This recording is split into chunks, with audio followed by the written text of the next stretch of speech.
సహోదరులారా, మిమ్మును పిలిచిన పిలుపును చూడుడి. మీలో లోకరీతిని జ్ఞానులైనను ఘనులైనను గొప్ప వంశము వారైనను అనేకులు పిలువబడలేదు గాని ఏ శరీరియు దేవుని ఎదుట అతిశయింపబడకుండునట్లు జ్ఞానులను సిగ్గుపరచుటకు లోకములో నుండి వెర్రి వారిని దేవుడు ఏర్పరచుకొని ఉన్నాడు. బలవంతులైన వారిని సిగ్గుపరచుటకు లోకములో బలహీనులైన వారిని దేవుడు ఏర్పరచుకొని ఉన్నాడు. ఎన్నికైన వారిని వ్యర్థము చేయుటకు లోకములో నీచులైన వారిని, తృణీకరింపబడిన వారిని, ఎన్నిక లేని వారిని దేవుడు ఏర్పరచుకొని ఉన్నాడు. అయితే ఆయన మూలముగా మీరు క్రీస్తు యేసునందున్నారు.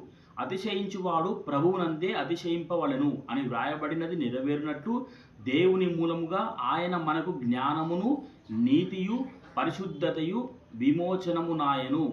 దేవుడట జ్ఞానులను, గొప్పవారిని, బలవంతులను, ఎన్నికైన వారిని ఎన్నుకోలేదట, మనల్ని ఎన్నుకున్నాడట. మనము ఈ లోకం వారి దృష్టిలో ఎలా ఉన్నామంటే, జ్ఞానుల దృష్టిలో, గొప్పవారి దృష్టిలో, బలవంతుల దృష్టిలో, ఎన్నికైన వారి దృష్టిలో మనం ఎలా ఉన్నామంటే, మనము వెర్రివారముగా, బలహీనముగా, నీచులముగా, తృణీకరింపబడిన వారముగా, ఎన్నిక లేని వారముగా మనము ఉన్నాం. మనం వారికి అలా అవుపడుతున్నాం. కానీ దేవుడు మనల్నే ఎన్నుకున్నాడు, వారిని ఎన్నుకోలేదు. జ్ఞానులను, గొప్పవారిని, బలవంతులను, ఎన్నికైన వారిని ఎన్నుకోలేదు.